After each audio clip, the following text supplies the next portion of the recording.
Yeah, I think it is okay. Even myself, I made a video about it before, saying that this is gonna really help our generation, especially the next generation, younger generation, to really understand and not to feel inferior, because there's so many strategies that have been done by the colonizers to make sure that Africans, we constantly feel like we don't deserve to be there. For instance, I always talk about 3 lies about Africa, that there's a developing country and developed country. Developing country is Africa. There's a first world countries, second world countries, third world countries. Third world countries is Africa. And also, the world is helping Africa. That's the knowledge that a lot of us understand. But the reality is that Africa sustains the world. The meaning of sustaining is strengthening physically, spiritually, and economically. That's basically it. And we all know how Africa is the mother of the world and is the pivotal of so many countries to develop themselves, either by taking our resources or taking our people through trans-Sahara trade and all those stuff. So that initiative is good. I'll say it's good, even though it's not really what we need at the moment, but it is good. When our people look at the map of the world and seeing Africa is bigger as it's supposed to be, psychologically you think different. That our continent is really huge. But right now it seems small, but it's not the same compared to how it's supposed to be. Africa is bigger than Europe and Russia combined together. It's larger than that.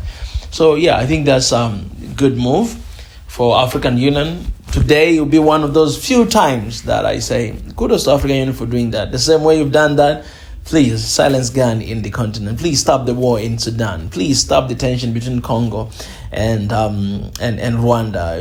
Please make sure that we have one passport right now, not in 2063.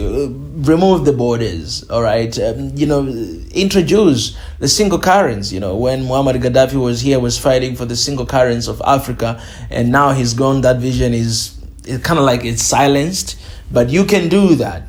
If we have one Africa passport, we can actually have one currency. We can have one army to protect our borders and everything. So African Union, kudos to that, but you can do better than that. Did you listen to this song of Rosalie Alcabra? Oh yeah, I did. I think she actually watched our video. I want you to know that you are royalty. You are strong. You are brave.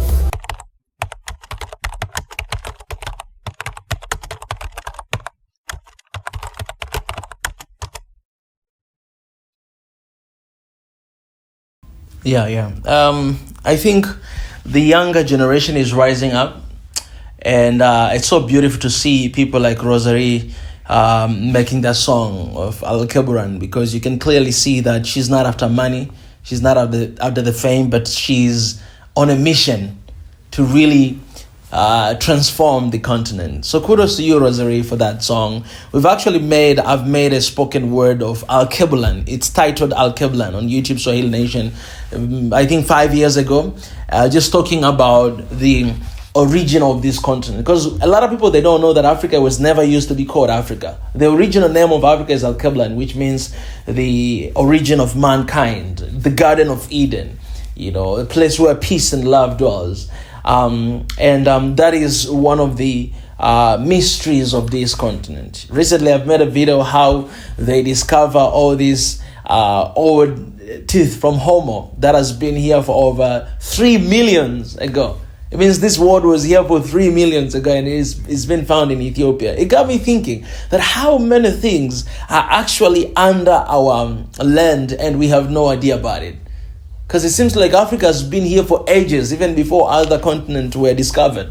I really believe that's the case, because we only see the history of Africa, that white men came and discovered Africa, but Vasco da Gama and other people, but that's not the truth. Africa was here for 3 million ago. When did Vasco da Gama came? He came kind of a few years ago. He came here to the continent, but he was here for 3 million years ago. And how can you discover a place that already exists? It does not make sense. So I think the generation is rising up, and the younger generation is understanding who are Africa, who is Africa, and who are Africans, and we want to see the change. And by knowing this, we'll come to realize that we don't need foreign military intervention in our continent. I've seen the news, actually, Somalia, finally, in Somalia, Turkey, they actually established their base, military base in Somalia. I've spoken about the influence of Turkey in the continent right now. They're coming through, like in every corner, especially in the Horn of Africa. And I'm like, man, in this world, in today, why do you build a base in the continent, the foreign base? Can African country build a foreign base in the Western countries, or Turkey, or Eastern country? Can we build our own military base there? It will never happen. They will never allow it. But why are we allowing it to happen to our countries?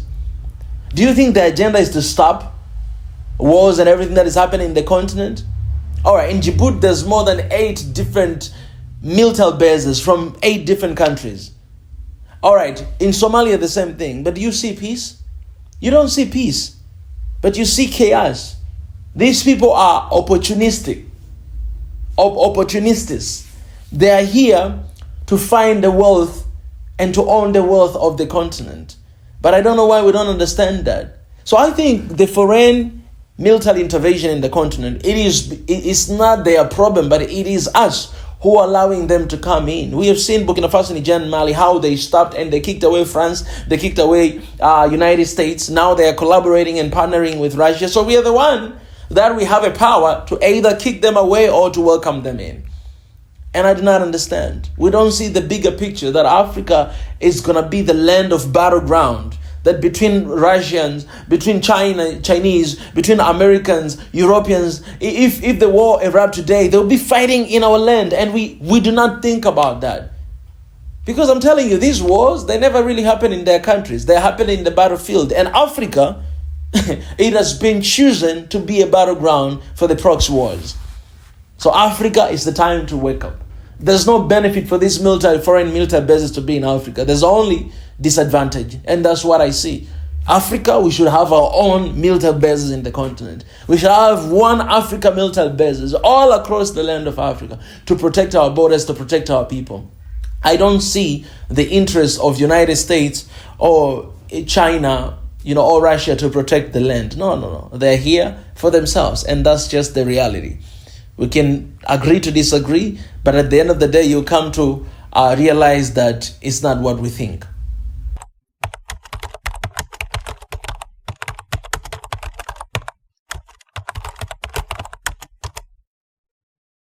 I think there's something called goals and system.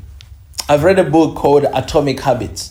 I believe a lot of you guys have read. And there's this, I think in the first chapter, they're talking about goals and system. So goals is something that you want to achieve. For instance, as an entrepreneur, I want to make $1 billion in 1 year with my business. That's a goal. So I can either focus on the goal, I can focus on making that $1 million at the end of the year, or versus system, that I don't really focus on the goal that I have, but I focus on the way to achieve this goal. So the system, basically I'm working on the system from now, tomorrow, whatever. I'm not really focusing on that. But at the end of the day, the results will come if we build the system right. So what I'm saying, in Africa, protecting the national security, basically we cannot start dealing with the outcomes of what is happening today. We need to go back to the root cause of the problem. And I think root cause of the problem in most of countries in Africa is leadership. The ineffectiveness of the leaders and leadership in Africa causes African people to panic, African people to riot, African people to demonstrate and fighting for their countries. Because of the ineffectiveness of the leadership in the continent, we are where we are today. We're still asking for one Africa. We're still asking for employment. Why? Because of the ineffectiveness of the leadership. Because we have leaders that they only care about themselves. They care about their stomach. They don't care about the vision of the country, but they care the vision of themselves and their parties. They don't put country first. They put something else first.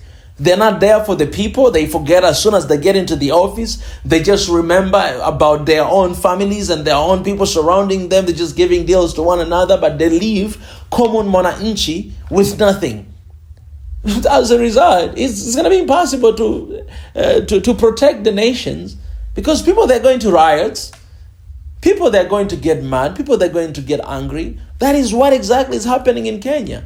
You cannot just raise taxes in all spheres of life. That means you're going to increase, there will be the skyrocketing of the prices of commodities and goods. And the economy is not good. There's no employment. People, they don't have job. It's hard to get money. And then you're adding taxes to everything. What do you expect? What do you expect people to respond?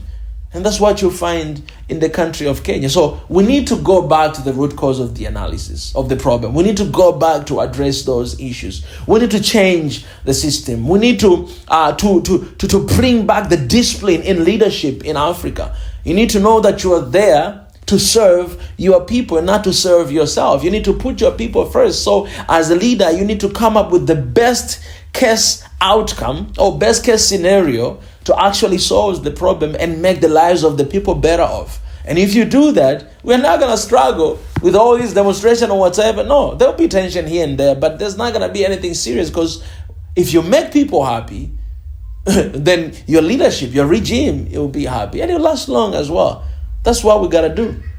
And Africa, I think it is the time to pay attention to that, because the power is no longer with leaders today. The power is with the people. And as a leader, you must listen to your people. If you don't, I am concerned that what has been happening in the western side of Africa is going to start happening in the eastern side of Africa. And we don't want to see that. So do your job, do your responsibility, and do what you are called for. And for us, we continue to work, we'll continue to support, and to bring our nations in the best case scenario.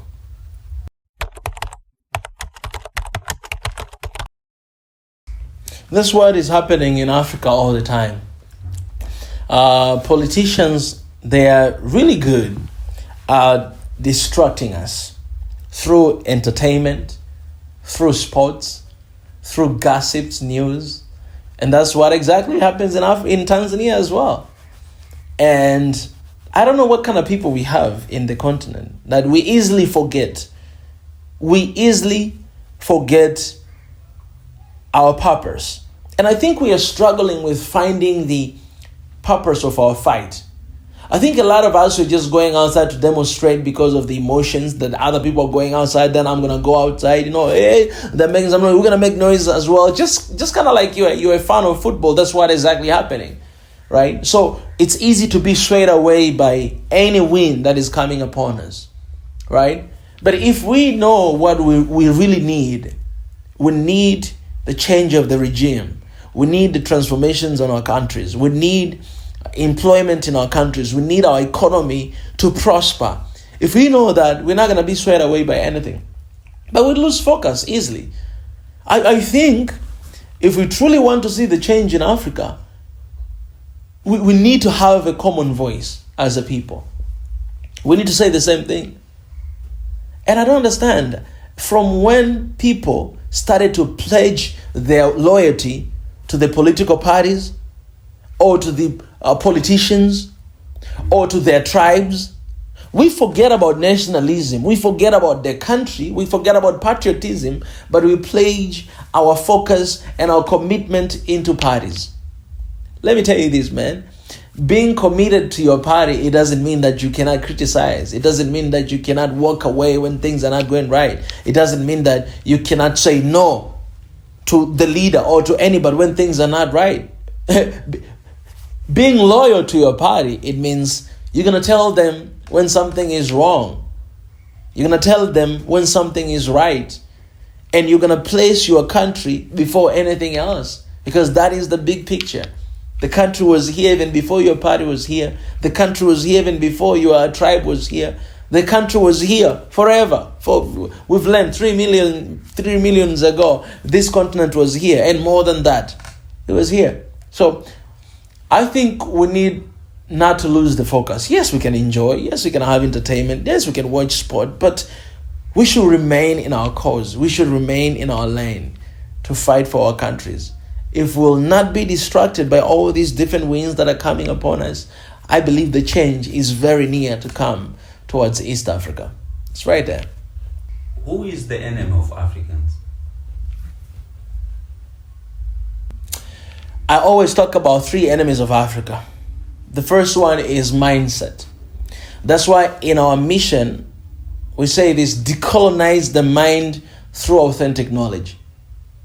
Us celebrating other continents than Africa, us preferring to go to United States, to go to London, and not living in our continent, us mistreating each other because you're Africans, us looking at our skin and be like, man, I'm inferior, man. When I look at white people or when I look at Asian people, I feel like I'm inferior. I'm somewhere down there, you know? Us not being proud of who we are, of where we're coming from, of our culture, of our countries, of our people. It is the problem of mindset. And that's what exactly colonizers really, want. Our mindset is messed up. That's why today in Africa, when you go to Congo, you see Congolese people are killing each other. You go to Sudan, Sudanese people are killing each other. You go to Ethiopia, you find Ethiopians are killing each other because of tribes. This is such evil mentality. And we need to change our mindset. We need to know that it's not about our tribes, it's not about our religion, it's not about anything, but it is about our people. It is about one people. It is about Africans. We need to change your mindset. If we cannot change your mindset, I'm telling you that Africa will be in the worst situation than where it is today. We need to change our mind. We need to start loving each other. We need to start by accepting one another. We need to accept our differences and focus on uniting our people regardless. Because our differences should be the strong pillar of our unity. The second enemy of Africa is actually leaders. In Africa, for a long time, we've had issues with leadership. We have very few leaders that we can mention their names that were here, and they are here for the benefit of the people. They're fighting for the ordinary people.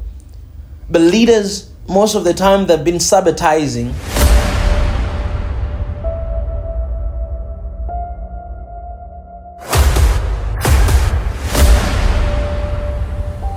This is the journey to one Africa.